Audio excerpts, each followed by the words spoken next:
Que se dio en muchos lugares del país debido al repudio del fallo de la Corte Suprema de Justicia de la Nación en relación a la causa de Muñoz y que generó muchísimo rechazo en la población, no solo en los organismos de derechos humanos, sino que se fue extendiendo, ¿no?, este malestar, este repudio a esta decisión que tiene que ver con avanzar, o mejor dicho, retroceder en materia de derechos humanos. Para hablar del tema estamos con, uno de nuestros compañeros y también integrante del Frente Social y Popular, con Daniel Romano, que es uno de los invitados con los que vamos a comenzar a hablar de este tema y de todo lo que fue ocurriendo esta semana en relación a esta decisión de la Corte Suprema de Justicia de la Nación. Los invito, como siempre, a ver quiénes somos los que hacemos Voces de San Lorenzo de la Región y volvemos.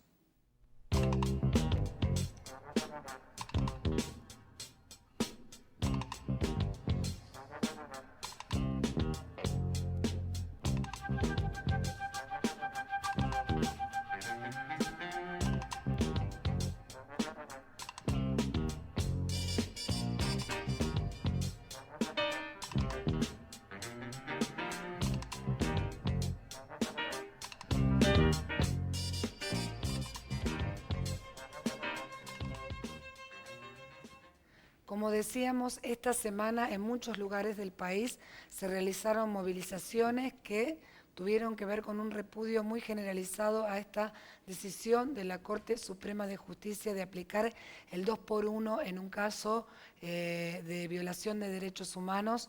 Y bueno, para hablar del tema estamos con Daniel Romano en principio. ¿Qué tal, Daniel? ¿Cómo estás? Bueno, compañero, hoy estás de este lado de la cámara para hablar de este tema que generó un repudio, primero un gran rumor, ¿no?, porque creo que en parte sorprendió la decisión que tomaron 3 jueces de la Corte Suprema de Justicia de la Nación y por otro lado, lo que se fue gestando días después en relación al repudio a esta decisión. Sí, es llamativo que 3 jueces hayan tomado una decisión como esta. Y pensemos también que este hombre, puntualmente, formó parte de un grupo de tareas que secuestró y, torturó, desapareció gente dentro del Hospital Posada, o sea, a trabajadores, cosa que está probado, hombres y mujeres que fueron secuestrados. Y es llamativo que 2 de los jueces que fueron los que tomaron esta medida son Rosenkrantz y Rosati, que son los 2 jueces que el actual presidente intentó nombrar vía decreto. Ante las presiones que hubo, estos jueces fueron, pasados por la legislatura y fue votado por todos los bloques, por una parte importante de los bloques, sus pliegos. O sea que entraron y lo primero que se les nota hacer es justamente esto, ¿no? Y también lo que es llamativo es que se haya sumado la jueza Hayton de Nolasco, que uno puede darse el lujo de pensar que esta mujer tiene 75 años y que tal vez uno lo puede pensar tranquilamente, quiere dar una señal al poder político para que le permitan seguir dentro de la Suprema Corte. Porque realmente la actitud de ella da para pensar eso. Ahora, una mujer que tiene una trayectoria aceptable como jueza, debería pensar que tal vez se retire de la historia y sea recordada como partícipe necesaria de intentar darle la impunidad a torturadores y genocidas, ¿no? Entonces, es un tema importante, pero todo lo malo tiene algo bueno, ¿no?, que fue la respuesta popular que hubo. Y en San Lorenzo nosotros hemos sido organizadores, o convocantes, mejor dicho, para que se pueda canalizar toda esta indignación, fue bastante importante. Es un tema, no te iba a decir, una muy sensible a la sociedad. Nosotros la semana pasada, recordarás, estuvimos conversando con ustedes en casa acerca de la violencia hacia las mujeres y salió también lo que había sucedido con el 2x1 en un contexto de lo que significa la justicia como respuesta hacia la sociedad. Es un tema que ha generado mucha opinión. Les queremos decir, como estamos en vivo, que si quieren comunicarse con nosotros pueden mandar WhatsApp al 3476-370227 y vamos a estar recibiendo los mensajes y comentándolos aquí con ustedes. Esto generó mucho debate en relación a muchas cosas. Primero el 2x1, porque el 2x1 ya era polémico antes, aunque no estaba vigente, pero seguía siendo un tema polémico en los debates sociales, en relación a que ya era considerado injusto inclusive en delitos comunes, ¿no? Entonces, ¿cómo sería esto de querer aplicar el 2 por 1 a casos de violaciones de derechos humanos, de crímenes de lesa humanidad?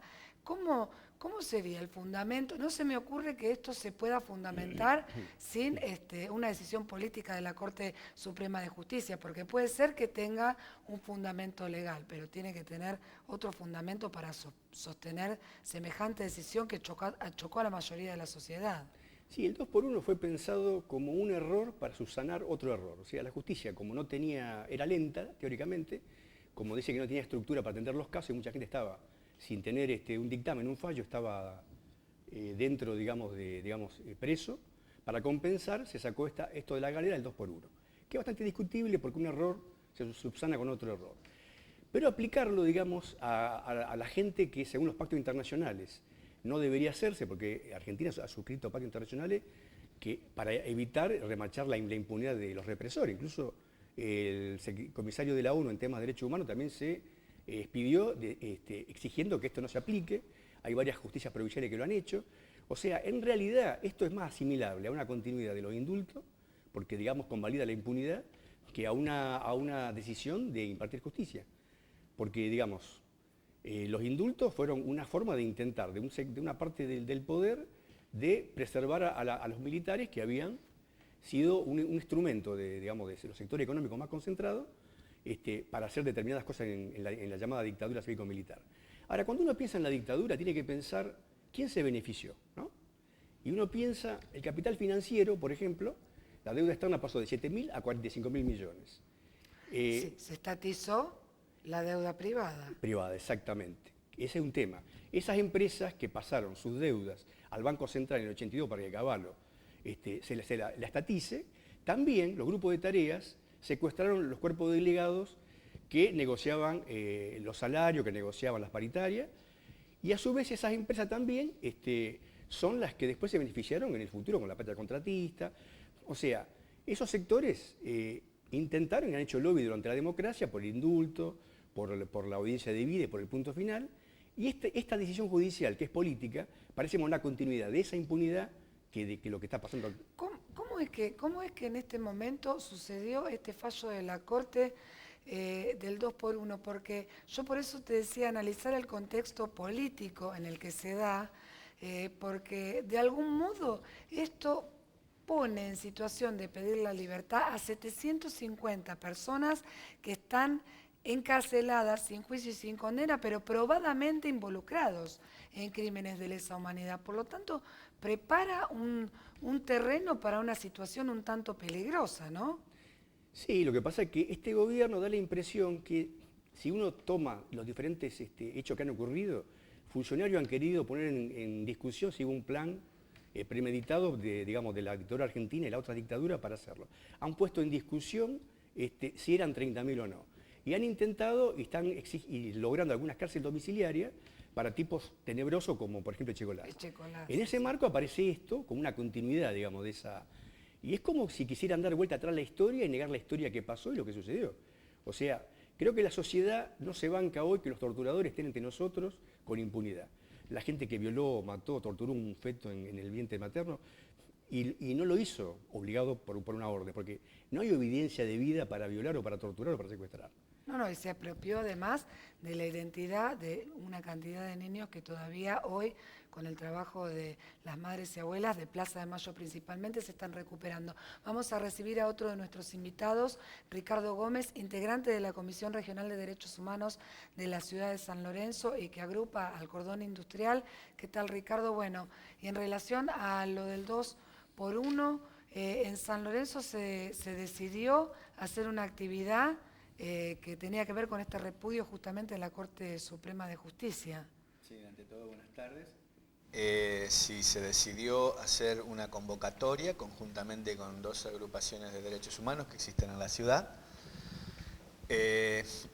Justamente se convocó a organizaciones sociales, políticas y a la población en general a una actividad que coincidía con la actividad convocada por el espacio Memoria, Verdad y Justicia en en Buenos Aires, a nivel nacional, y se realizó esta actividad que consistió en una radio abierta para que todos pudieran expresar, porque la verdad que una de las cuestiones que este fallo, estaba escuchando atentamente lo que decía Daniel, este fallo lo que hace es poner a flor de piel una sensación de dolor, de bronca, de tristeza, porque la verdad que imaginar que se va a dejar en libertad con un beneficio de 2 por 1, de que, digamos, como un delincuente común, a semejantes bestias, ¿no? A hombres que han hecho atrocidades, ¿no? Que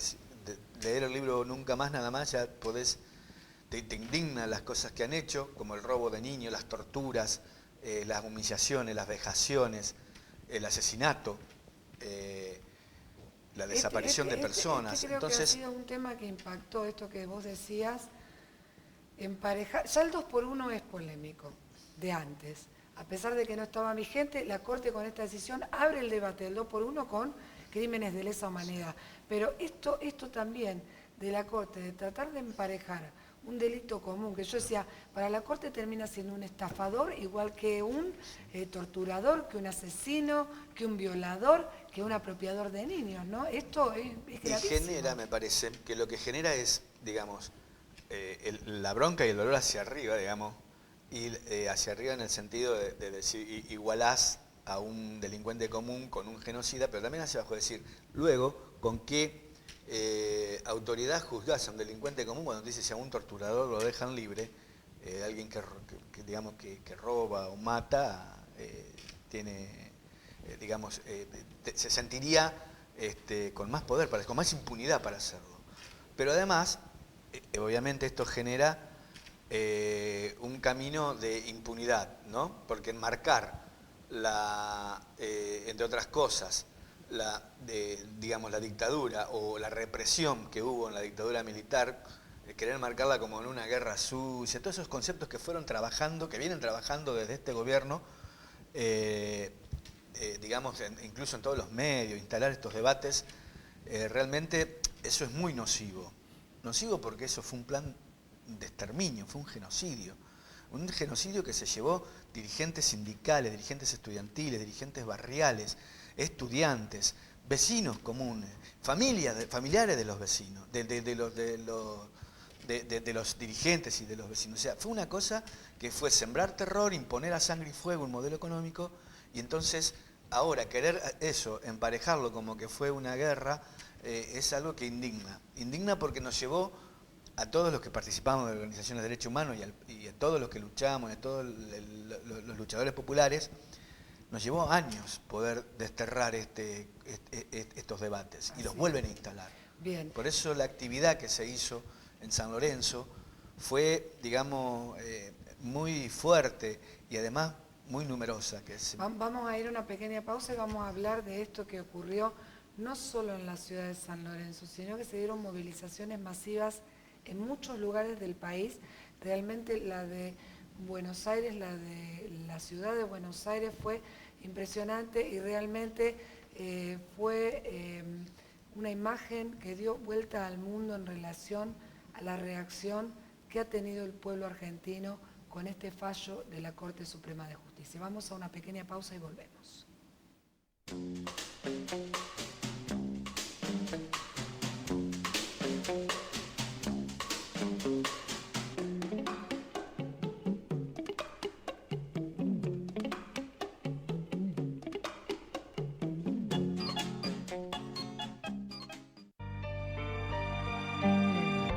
Así está la sociedad, ¿cómo no quieren que pelee? Unos pasean su llanto, el narco pasea en un Mercedes y pasa...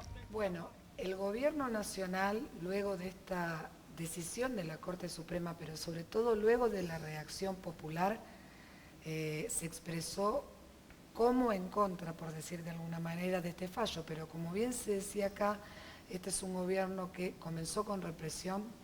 En los comienzos hubo una represión en Cresta Roja, de allí a aquí sucedieron unas cuantas represiones, entre las últimas a los docentes en Buenos Aires, y de algún modo uno siente que podría preparar el terreno para reprimir más, con un presidente como Macri que el 24 de marzo estuvo con Obama, que el 9 de julio invitó a Tucumán al rey de España pidiéndole disculpas por la Revolución de Mayo, ¿no? ¿Cómo ustedes evalúan desde los organismos de derechos humanos, las organizaciones políticas, esto que el gobierno nacional hace, que intenta como otras veces decir, bueno, no fuimos, pero hay todo un camino que se ha hecho que pareciera que acuerda, ¿no? En parte con esto. Sí, no, uno, hay un refrán que dice, piensa mal y acertarás. Lo que pasa es que estos son elementos que, como decís vos, van preparando el terreno para futuras represiones. Si no hubiera habido ninguna respuesta popular a esto, dejar libre a varios cientos de represores es, digamos, como una llamada de decir, bueno, se prepara el camino para nuevos intentos, digamos, de violencia popular. Pero, de todas maneras, yo creo que uno tiene que pensar que este modelo de acumulación actual de endeudamiento, de concentración de la economía, va a llevar a lo que está pasando, respuestas populares, ¿no? Y va a haber un grado de respuesta por parte del mundo de la política y de las fuerzas represivas.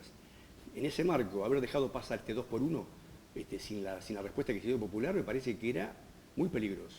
Y yo creo que afortunadamente, y recordaba algo, Gabriela, algo que es inédito, que me tocó pasar a mí cuando, digamos, hace más de 20 años organizamos una charla acá en la región con James Petras, que es un politólogo norteamericano.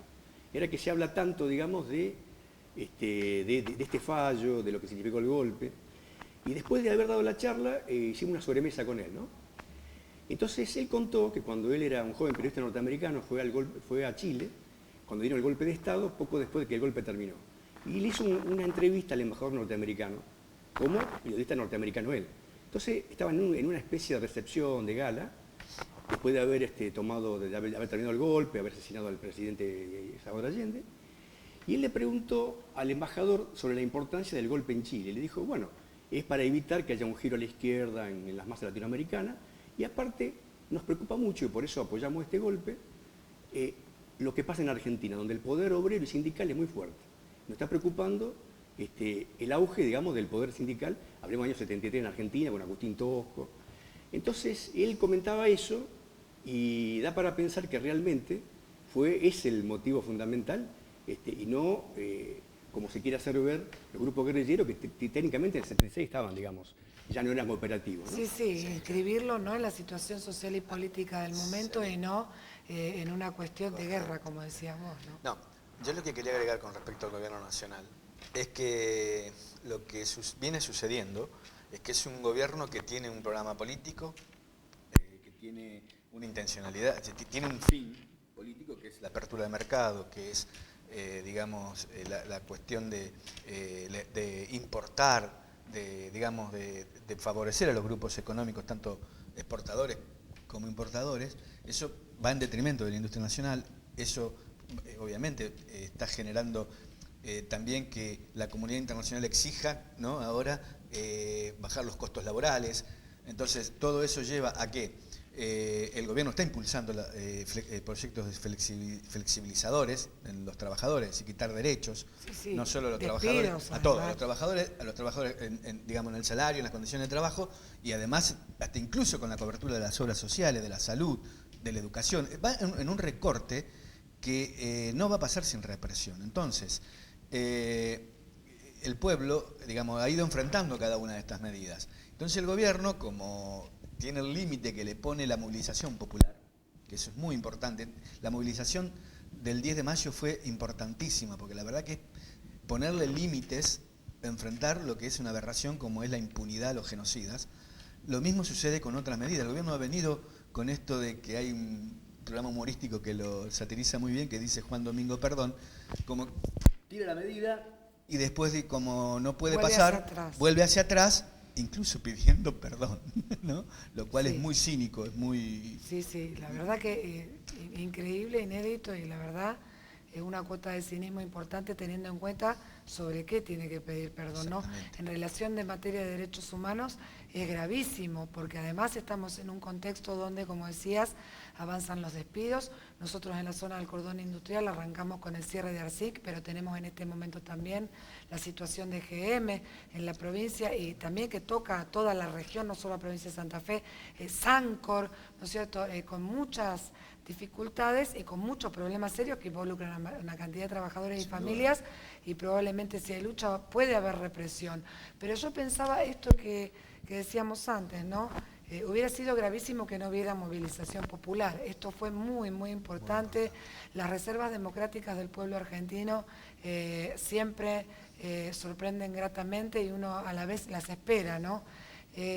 Pero también queda la sensación que sin esta movilización popular, sin esta gran masa de gente que salimos a la calle a repudiar esta decisión de la Corte, no hubieran pasado cosas como, por ejemplo, que el Senado por unanimidad rechace y ponga límites a la Corte Suprema de Justicia, o inclusive que no se instalara el debate, porque uno realmente tiene la sensación que si el pueblo no discute, si nosotros no discutimos, las cosas pasan. Pero además es lógico, porque además el gobierno vino instalando este debate. Lo hacen los medios, pero también el gobierno, sus funcionarios salieron a hablar de que no eran 30.000 desaparecidos, de que fue una guerra sucia, de que, o sea, un montón de conceptos que ya estaban erradicados en la historia argentina, y los vuelven a instalar. Y entonces, obviamente que este fallo era funcional a todo ese proceso que el gobierno venía haciendo. Fue la movilización popular lo que hizo retroceder esto.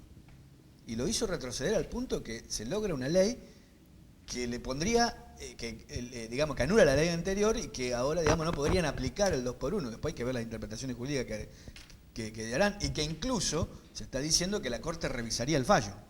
Exactamente. O sea, pero eso fue fruto de la movilización popular, si no pasa.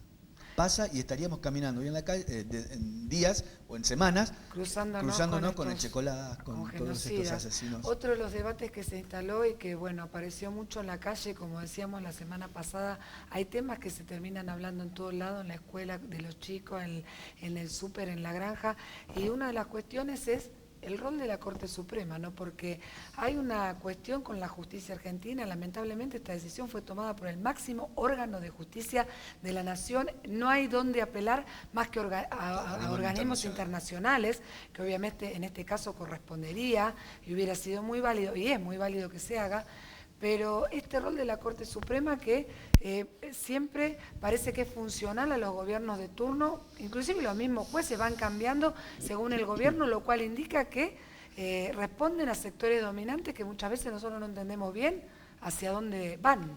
Lo que pasa es que la justicia es un poder del Estado y lo que hace es política, ¿no? Los jueces están nombrados en este país por sectores políticos y muchas veces incide mucho en la historia argentina el visto bueno de la Iglesia Católica, que dicho ya de paso llamó a la reconciliación con los torturadores. Entre otros, ¿no?, datos, sí. Entonces son jueces que están nombrados por el mismo poder. Incluso en Santa Fe había un senador muy cuestionado por la corrupción que nombraba a los jueces, que era del Frade, tuvo con él un cruce importante, que ahora no recuerdo el nombre.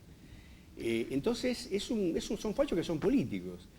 Y en Argentina lo que pasa por arriba pasa por abajo. Recordemos el juez Rossi con Micaela, tenía todas las herramientas para no dejar libre a un violador. Y ahí no era problema de que esté colapsado por la cantidad de expedientes, por la falta de estructura, sino que son decisiones. Vale decir que también hay otras opiniones. Hubo un fallo adverso a la decisión de la Corte Suprema en San Juan y seguramente muchos jueces no estarían de acuerdo en dar el 2x1 a genocidas. Yo creo que eso hay que tenerlo muy en cuenta porque creo que este debate va a seguir. Como también parte de la Iglesia, no podemos olvidarnos de Nevares, por ejemplo, o otros curas que han jugado un papel donde no solo no han impulsado, no han sido cómplices de la dictadura, sino que no han impulsado la reconciliación. Por lo tanto, yo creo que esto es un debate que está instalado en todos los sectores de la sociedad y que va a continuar siempre avanzando con movilización. Totalmente. Y la justicia también es un debate que está instalado en la sociedad desde hace bastante tiempo también. Digamos, la composición de la justicia es una composición que responde a los poderes de turno en casi todas las instancias. Si los jueces son nombrados por los poderes de turno, por los gobiernos de turno, de manera totalmente discrecional, y imponen sus jueces. en todas las instancias, incluida la Corte Suprema, porque esta Corte Suprema, no nos olvidemos que tiene 2 incorporaciones ahora y una renuncia, y estas 2 incorporaciones que las pone el PRO, ¿no? Y las pone con una intencionalidad, que es la intencionalidad de que no le pongan palos en la rueda para sus medidas económicas. Sí, digamos, la Corte Suprema de Justicia también es expresión de las clases que dominan Totalmente. en la Argentina y de los partidos Totalmente. hegemónicos que están en el poder. Nos quedan poquitos minutos, pero me parecía importante que podamos compartir con la gente que nos permite entrar este ratito en casa cómo sería jerarquizar en este momento de los derechos humanos, porque el otro día conversando una chica decía, bueno, esto de los derechos humanos me pareció muy interesante, es decir, nos empareja como personas a todos, ¿no? Totalmente. Entonces, jerarquizarlo de un modo sencillo y que se comprenda por qué es necesario que jerarquicemos y que todos jerarquicemos los derechos humanos. Nosotros hemos hecho, compartimos con Daniel el espacio de la comisión y con muchos compañeros de San Lorenzo, todos los 24 de marzo, históricamente hace muchos años que venimos haciendo los actos de repudio al golpe de Estado, ¿no?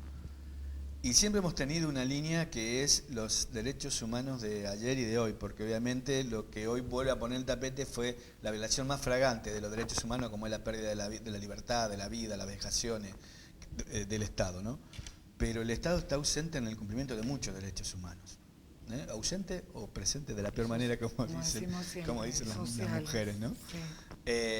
En el sentido de que no garantiza salud, no garantiza educación, no garantiza trabajo, no garantiza calidad de vida. Y esos son derechos humanos importantísimos que están permanentemente en la vida de los seres humanos. Es decir, no tener acceso a la salud es una violación de derechos humanos básicos. No tener derecho al agua. El agua está en la última modificación del Código Civil, le sacaron el carácter de derecho humano, el acceso al agua potable. Exactamente, Así y es. el agua es vida. O sea, no puede ser. Y esas son violaciones de los derechos humanos. Nosotros hemos tenido esa línea de enfrentar siempre las violaciones actuales, digamos.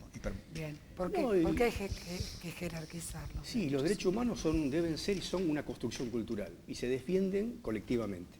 Y en nuestra zona hubo casos como el de Secondino, casos como el de Ani Rivero, casos como el de Paula Perazzi, causa como el de Arrieta, de Robert Arrieta, y en todos los casos, Ramiro Burgueño, y en todos los casos se logró al menos instalar o lograr alguna condena, porque la gente, el pueblo se movilizó y presionó y dijo no estamos de acuerdo con que haya impunidad. Así que yo creo que como construcción colectiva es un hecho participativo, es un hecho donde la sociedad tiene que hacer lo suyo, no esperar que un iluminado por arriba, que no sabe quién lo nombró, dictamine por ello. O sea, es una cosa que entre todos lo tenemos que defender. Muchísimas gracias por haber venido al programa. Esperamos, como siempre, que nos sirva para pensar y seguir pensando juntos esto, de qué se trata esto de jerarquizar los derechos humanos, esto de tener en cuenta esas cosas que por ahí parecen lejanas o que ocurren en otro nivel, pero que nos afectan directamente en nuestra vida cotidiana. Como siempre, gracias por estar del otro lado. Nos volvemos a encontrar la próxima semana.